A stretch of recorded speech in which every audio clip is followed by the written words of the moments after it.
This story is a metaphor for climbing the corporate ladder, and you may be thinking that the rollerblades are a little goofy. But just last year, people were selling other people's digital copies of monkeys to try and get ahead. So, rollerblades are really not that far-fetched. And who doesn't like a little speed in their life? So, rollerblades it is. But just remember that everyone struggles to get job interviews, so try not to get too discouraged. Good luck!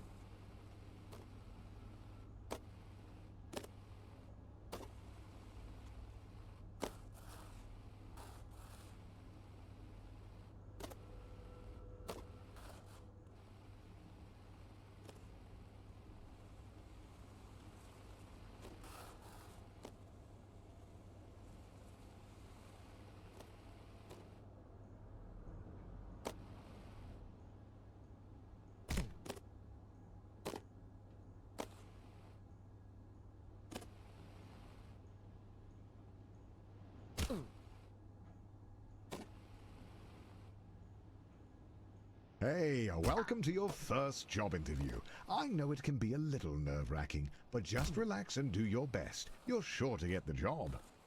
Congratulations, you've completed the interview process. Unfortunately, the company needs you to do a take-home interview. I see a note here that says, "Sorry for making you jump through all these hoops." Oh, yeah. So the company just needs one more interview. The note here says, "Last one, we promise." And to ignore the hoops on fire. That's just a technical bug in their hiring system. There it is, the offer letter. You grab the letter and read it out loud. We regret to inform you that the role has been filled.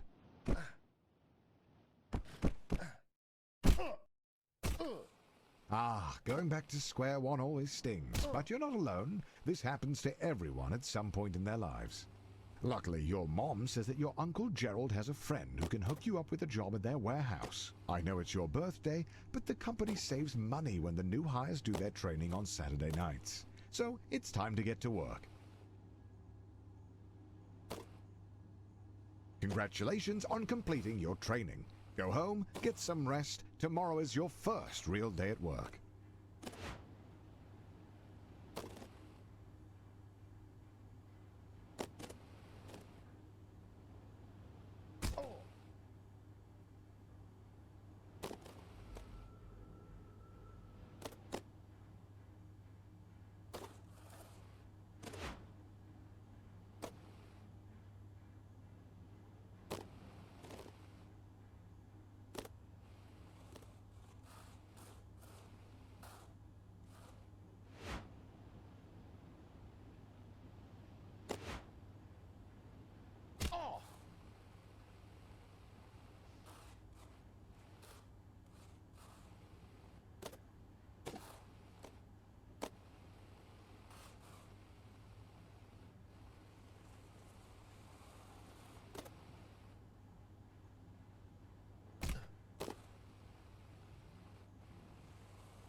Your mom walks into your room with a letter. You got the job. Tomorrow is your first day as an unpaid intern. What an honor.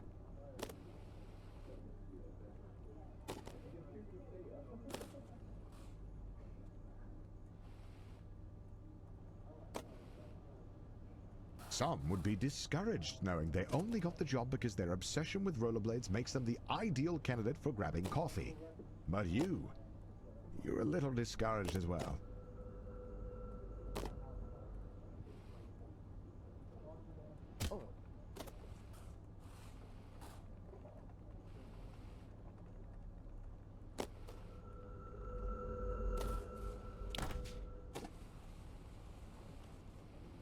Congratulations, you've finished training. Now the real work begins. Your boss Bill has his office on the first floor and seems like a really nice guy. Great taste in coffee too. Hopefully you can really impress him with your grind set.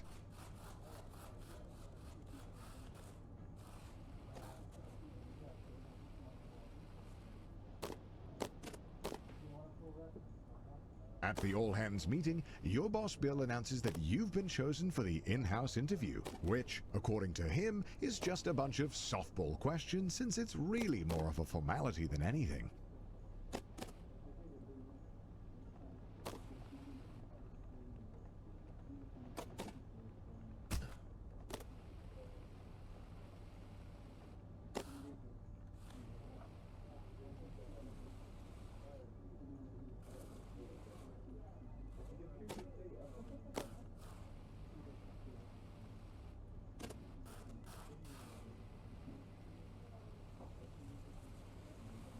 You did it! The job is yours. And as you watch the other interns get fired one by one, you can start to taste the prestige of being a junior financial analyst.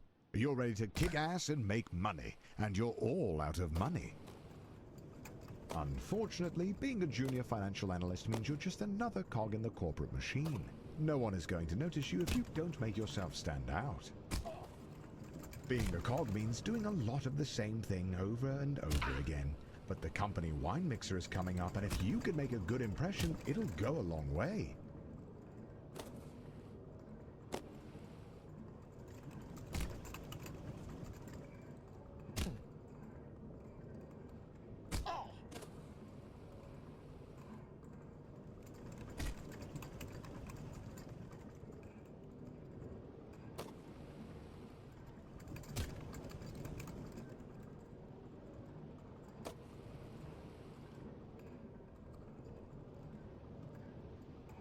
After spinning your wheels for a year, you finally get invited to the company mixer. Rubbing shoulders with middle management has you inspired. You want to be one of them.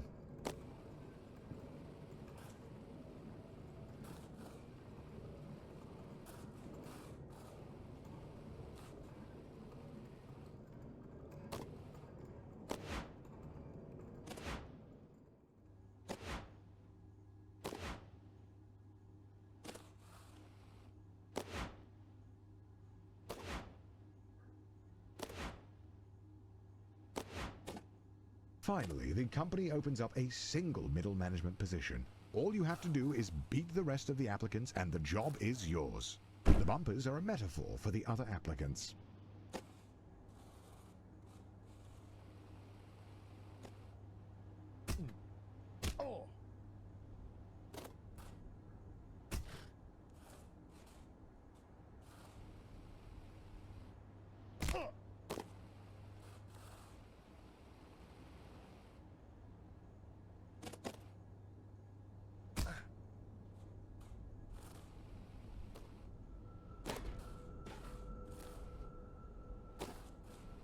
The second round of interviews cuts out 90% of the applicants. The herd has been thinned out, and you're still standing strong.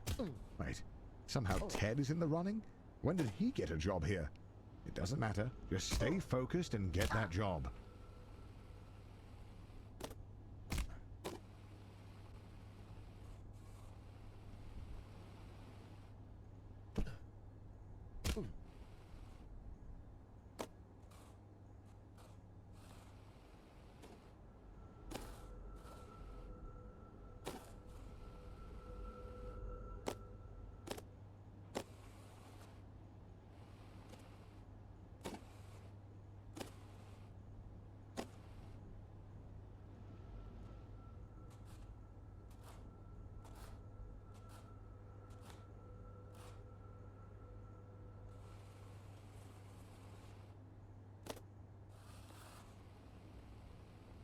After months of grueling interviews, corporate dinners, and endless schmoozing, you find a letter on your desk. One of the two positions is yours.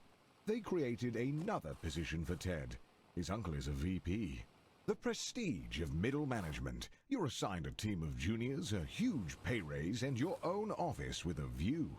Not that office. Don't be ridiculous. Oh, and by the way, if your team's earnings drop to the bottom 30%, you'll be fired. Welcome to middle management. No one really knows what you do here, and in fact, no one really knows how to get promoted. Progressing at this stage of your career feels like a confusing maze with no clear path forward.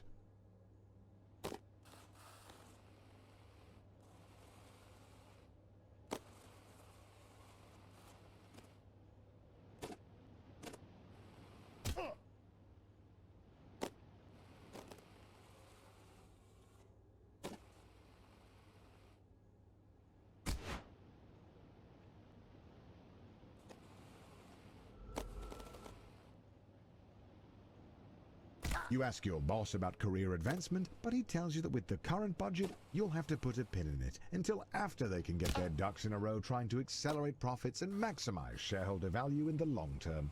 But if you wanted to, you could double-click on the issue to circle back in a month to drill down, but really not to try and boil the ocean to get this figured out, and to let the work work for you.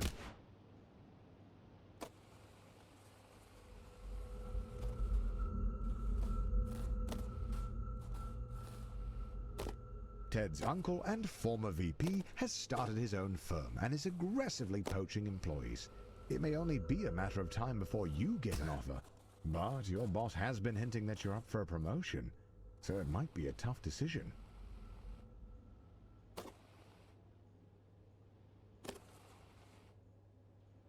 He calls you with a job offer, but you have to decide right now. Ah!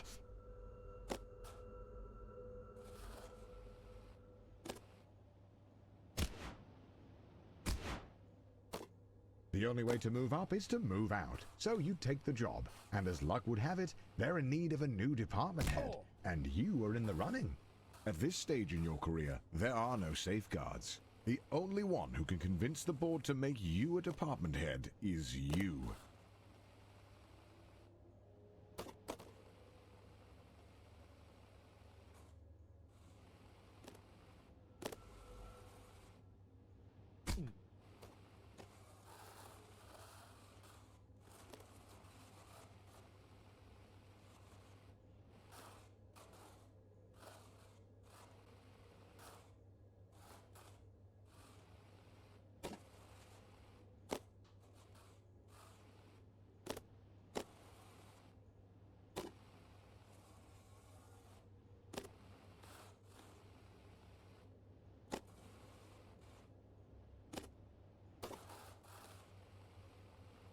You hear about the Doinkler portfolio. 2 VPs have used their insider trading knowledge to invest a ton of money into it, but it hasn't taken off. You could take it on, but 3 other managers have been fired trying to make it work.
You are desperate to become a department head and decide to take on the Doinkler portfolio.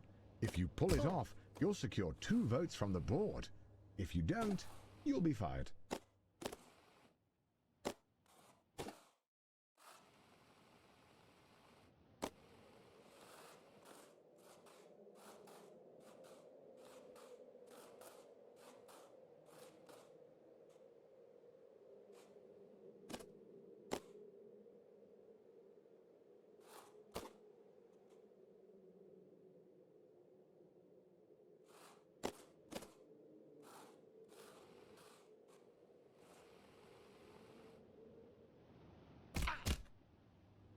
You did it! You pulled off the Doinkler portfolio, you crazy son of a gun. Unfortunately, the vote is tomorrow, and you're one vote short. Looks like it's better luck next time. You're still convinced that being a full-time YouTuber is for absolute degenerates, but he was such a class act that it was enough to sway the vote. You are the new department head.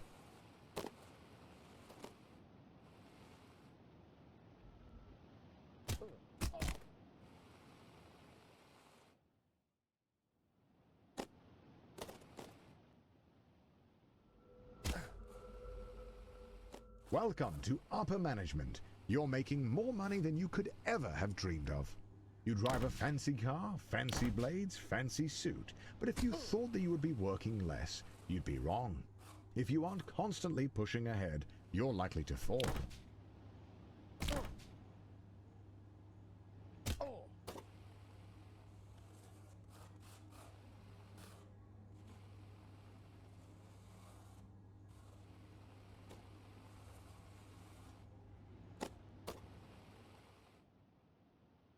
The FBI sweep the whole leadership team into prison, just as you thought. They need a new VP. And as the first candidate to apply without a criminal record, you're instantly chosen. They don't even look at your resume.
You spend half of your salary on flying a board member to Wimbledon. They don't even like tennis, but they like being schmoozed. And you like how that helps your chances at being CEO.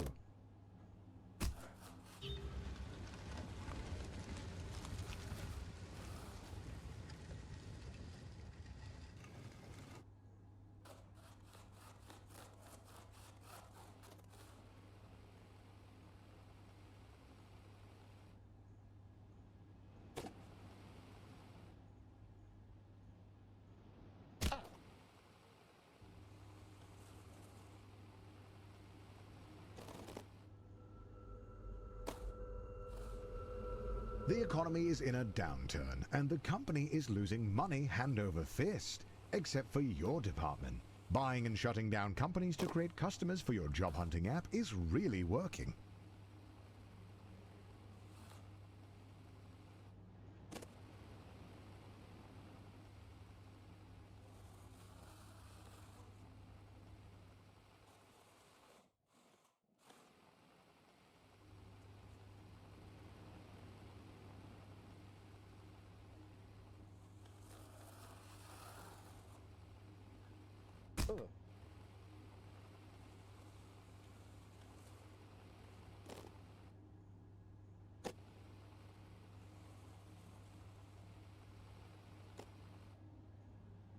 The CEO of your old company is considering retirement. There's only room at the top for one, but now's your chance.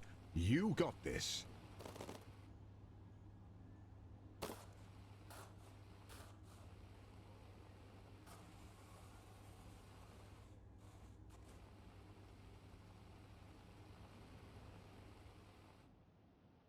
Just before the CEO of your old company retires, he gets arrested for embezzlement.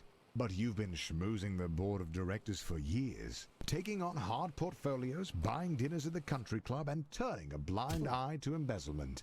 You're ready to take the leap.